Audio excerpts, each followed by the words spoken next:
game rank in this game because people were creating new accounts, selling accounts, and it was so bad. It was such a problem that the entire matchmaking system was thrown into utter disarray. And the people at the top who had 50s did not experience the chaos that was going on amongst those other players out there who were trying to legitimately get to 50.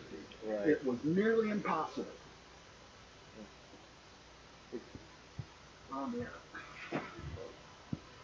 It was just nearly impossible because you had all these people who were playing on an account that did not reflect their skill rating. They were either playing as a new person, but they were actually as skilled as a 50, or there was someone who was new at the game playing on a 50 account in a game where they had no business being in, and it just messed up everybody else. Right. And Bungie's just said, let's forego that completely. Let's make a game with a ranking system where that's just not even. People still tried it though. Yeah. People got to Inheritor by boosting and tried to sell those accounts, but it's worthless, you know. And then again, you can look at Halo 4, which has skill-based rank, but didn't have it on launch. No. And people didn't like it because it wasn't visible in the lobby. Yeah, you know, you had to go on to like waypoint. For some reason, people were under the impression that you could go into the lobby and look at people's rank and figure out whether or not you wanted to play that game. Because if everybody was a rank higher than you, then you knew you were going to get clobbered. So no, I didn't want to do it. But if you were 50 and none of the other people in the game were 50, you figured you were going to lose that game because none of the people in there were as good as you, and it's just, you made all of these assumptions based on this number that meant nothing. Yeah. But because it wasn't there, that was the nail in the coffin for Reach. And it's just too bad because this is a fantastic game and probably requires more skill, more actual skill to play because of the armor abilities than the previous Halo games, where you really, in order to prevail, only needed to know a few things. Yeah, I mean, if you want to talk about, skill as being able to succeed in all situations, then you just got more opportunities to prove that here in Reach. Yes. Because in Halo 3, every situation is pretty much the same. Yeah.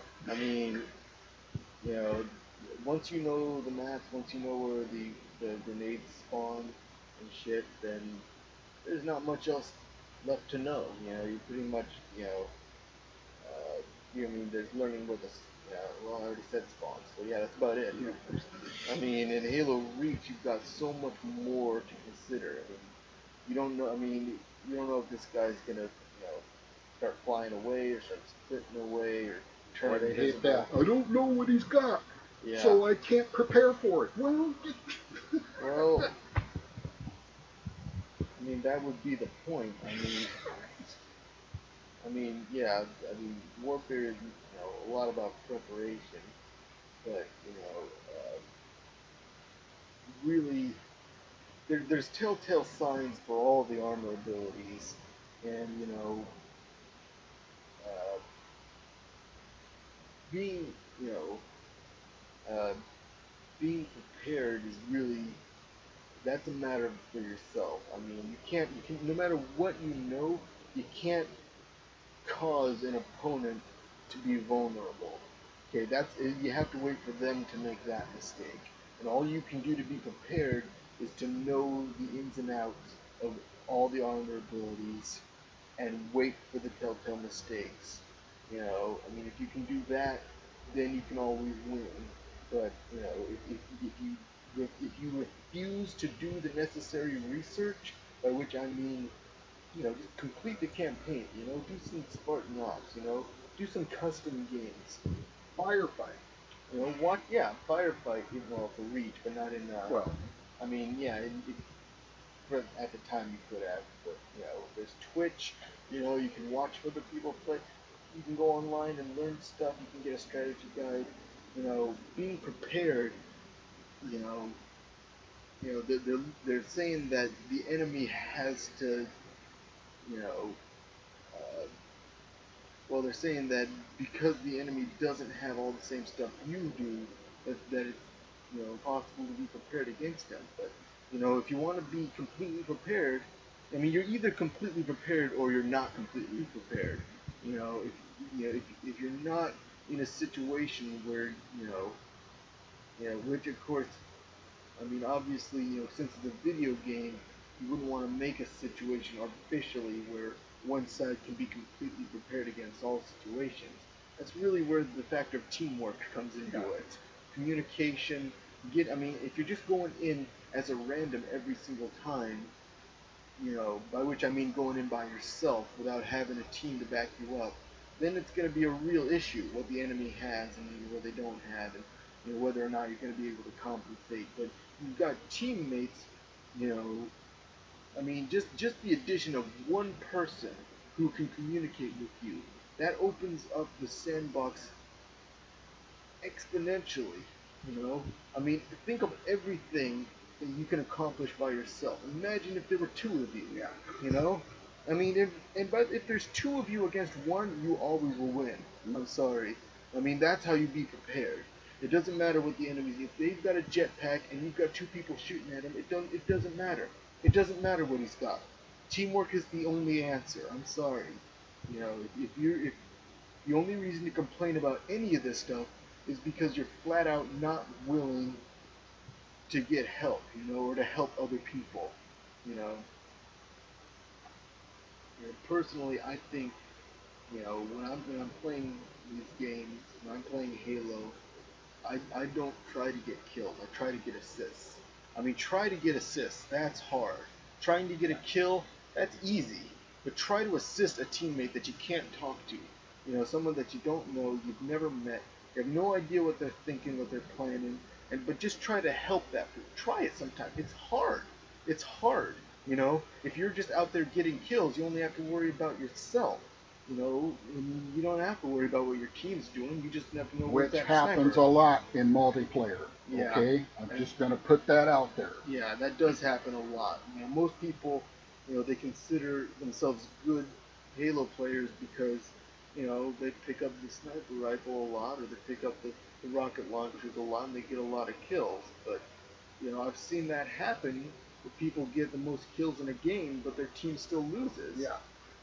And that's everybody else's fault. Yeah, it's everyone else's fault because But you look at their score in the Carnage report, they won't have any assists. It's really hard to get assists if you're just using a sniper rifle. If all you do is get headshot, and this is really more an issue for Halo 4. Because in Halo 4, there's something called Infinity Slayer, where there's ordnance. Now, if you're playing Infinity Slayer, you pick up a sniper rifle and you get a bunch of headshots, you're going to get ordnance faster. But if you just get body shots and let your teammates get the kill, you'll get ordnance just as fast, but your teammates will also get ordnance at the same time, which would make your entire team more effective. But people don't think about that. They think about how many kills am I getting? What am I going to do, with this rocket launcher? Not how can I use these weapons to help my team, how can I use it to help myself? Yeah, because the whole point of the game is to get a higher rank. Right. And I'm sorry, but even though you get higher rank if your team wins, for some reason people seem to think that everybody else in the game is supposed to be there to help you get a higher rank. Yeah. That's what I mean when I say. And you're not supposed to do anything to help them get a higher rank. Right. I mean, that's what I mean when I say, being a good Halo player is easy. Being a good team player is hard. I mean, again, I'm sitting here, I'm using medic. Obviously, these are single player games, which is firefight, Well, it's hard to find. Oh shit, what are you doing? See, but that's what I mean. You know, you kill the leader and then they go crazy. That's because tough luck must be on. That was the last step, so I still got an extra life. Anyway, well, it's past 3 o'clock. Let's just keep talking until there's about another 10 minutes left in this video. Yeah, and we could just do an entire show on teamwork as well, Yeah. and the lack of it in multiplayer. Yeah. Because and again, not so much lately, but right about midway through Halo 3, I started going to Bungie at the time and participating in the forums. And not a lot has changed. Yeah. People still have the same ideas about the game. Yeah, their attitude toward the game, and this is such a team game. I mean, you know, yeah. Well, okay, let's talk about the battle rifle. You can fire 12 shots with the battle rifle without reloading. The game is optimized for 4-player versus 4-player combat. So it's a 4-shot kill weapon with 12 shots in the clip. You can only get 3 kills before you have to reload or switch weapons. Okay, which means in order to eliminate the entire enemy team without reloading or switching weapons, it is a requirement to have a teammate. Okay, and that's simple with math. And that's with the battle rifle, assuming that you do not miss a single shot. Miss. So, you know, you know, I don't really know how much more I can explain than that. Okay, there are mathematical reasons why this game operates the way it does, and then that's a big one. That to me is the biggest indication that this is a teamwork game. I mean, you flat out can't kill the whole enemy team by yourself if you're only using a battle rifle. And everybody knows if you go into multiplayer and you get into a match, and the other folks on the other team are working together, you know you're not going to win. Yeah. You're not going to win. It doesn't matter how skilled they are. Yeah, I don't care if you are Master Chief himself. Okay, in multiplayer, if you're going up against a bunch of people who've been playing together and are organized, that is the team that's going to win. Yeah. I mean, when we say organized, we just mean just even the slightest level of coordination at all. It could be 2 guys in a warthog. It could be just 2 guys standing next to each other shooting at the same person. You know, it's just, I mean, if you go in by yourself, you know, let's take a big team battle scenario. You go in by yourself, you know, you're not getting any backup at all from your team. You know, whereas if you go in there with one teammate, everywhere you go you have backup, which means you inevitably outnumber all your opponents 2 to 1 well, every encounter. Me and my best friend, when we were playing Halo 3, I like to drive the Warthog, and he loved to be the gunner. And we go into matchmaking and go into big team battle, and we get us a Warthog, and we were forced to be reckoned with, because all I had to do was keep him from getting shot, keep the Warthog moving, help him find targets, and when he found a target, made sure he was able to focus on it till it was gone, and then move on to the next one. And he never panicked when it came to how many people were shooting at him, and he always knew which target to engage and all that. And you know, just between the two of us, we were, our team didn't always win and everything, but we always did okay, you know, because we worked together and it was fun. Right. And how many kills did you get driving that Warthog? None. And yet, Warthog's another kind of clear example that this is a teamwork game. I think Warthog is the best example of teamwork in the game, because you got a guy that can't shoot, and you got another guy that can't pick where he goes. Yeah. I mean, if that's not teamwork, I don't know what is. Yeah. Okay, so let's see, we've got another, I think it's a 39-minute long video. So Yeah. Oh, here I am using the grenade launcher against Hunter. Oh yeah. So yeah, I didn't. I don't remember which, when I even did this video. You don't. You got the rhythm slightly off. Yeah, I think yeah. Now you're in the rhythm.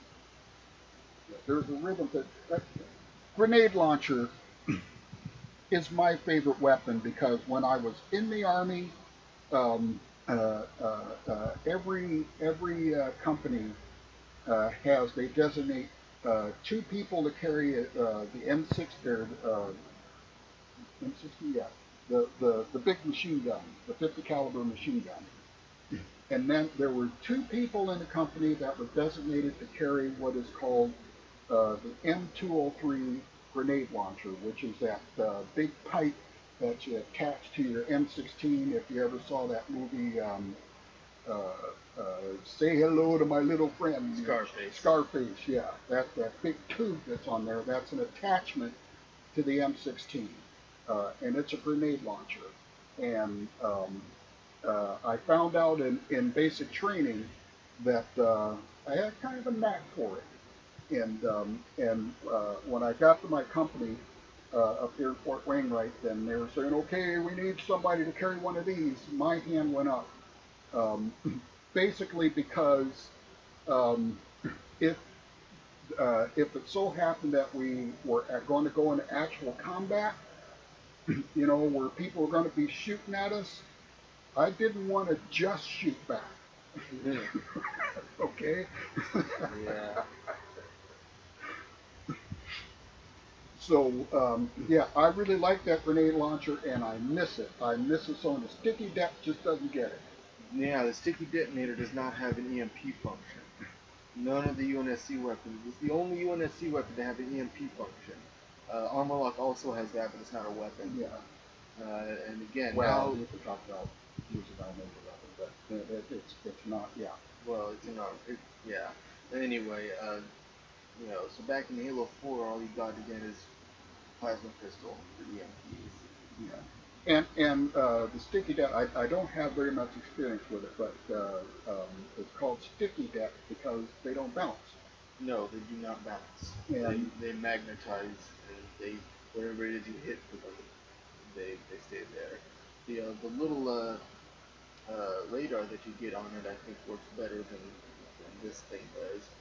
What it does is you'll see there, like when I'm holding it right now, it means it'll tell you how many people yeah, it'll are tell you in how many range, people are in range of it. and then you can detonate it. Yeah, but it doesn't distinguish between friend and foe, No. and you know it doesn't tell you how far away they are from the thing, just that they're sort of in range. You just Yeah, you can just wait till the if you know there's a bunch of people out there, enemies out there, you can hold off till that number goes above 1. Yeah. And you know you're going to get more of them.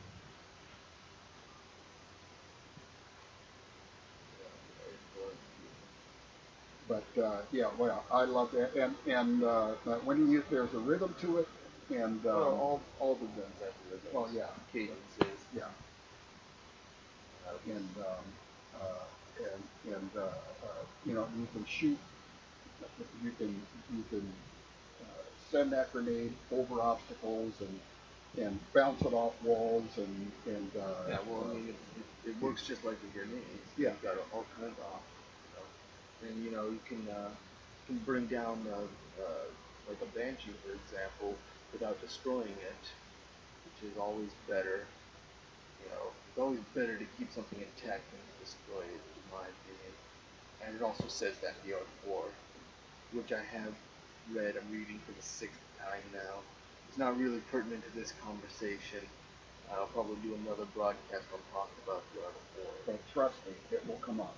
Yeah, it'll come up. Okay, that'd be the end of this.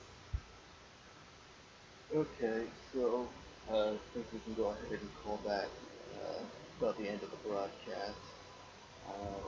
Number 1. Yeah, I'll probably rebroadcast this tomorrow in the afternoon. after I get it exported to YouTube and stuff. Any of you guys watching this, if you enjoyed the broadcast, let us know. Go ahead and follow if you want. Uh, I had fun doing this. So I think we'll probably do one of these about once a week starting now. It's our original plan. Again, like I said at the beginning, I was planning to do a different kind of broadcast where we would have been talking about competitive versus casual gaming. Um, like I said, neither of us really felt like both sides of the issue were being represented, so we'll cancel that. That might end up being the topic next week if we can get some people in here who consider themselves competitive. And hopefully, people will see the rebroadcast and they can get an idea for, I think a lot of our opinions have been made clear in the course of this broadcast. How we feel about Halo.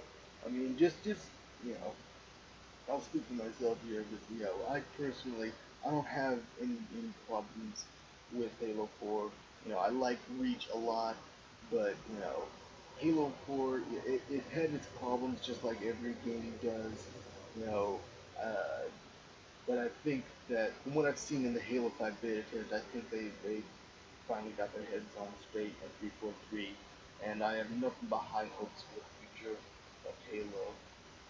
And Yeah, the Halo 4, I really liked Spartan Ops, and now you played more Halo 4 matchmaking than any other yeah, game. yeah, and I got to the high rank. Well, I mean, I never got to a high rank in any other game. Yeah. But in Halo 4, I just found Spartan Ops compelling, and as far as the war games, um, um, well, I like Dominion, but currently 343 didn't. So Yeah. Well, they've got Stronghold. They had Strongholds in the beta, which is the same thing, only like a little bit more clear scoring system. I mean, the scoring system actually does work effectively the same way as it did in Dominion, but it's a little different. Anyway, there'll be time to talk about that later. yeah. So very much for watching. We hope you enjoyed the broadcast. Um, may end up doing some streaming, some Halo sometime between now and next week, so keep an eye open for that if you decide to follow the channel. Otherwise, see you next Sunday at 1 p.m. Alaska Standard Time. Yes, Alaska Standard Time. So thank you all very much for participating.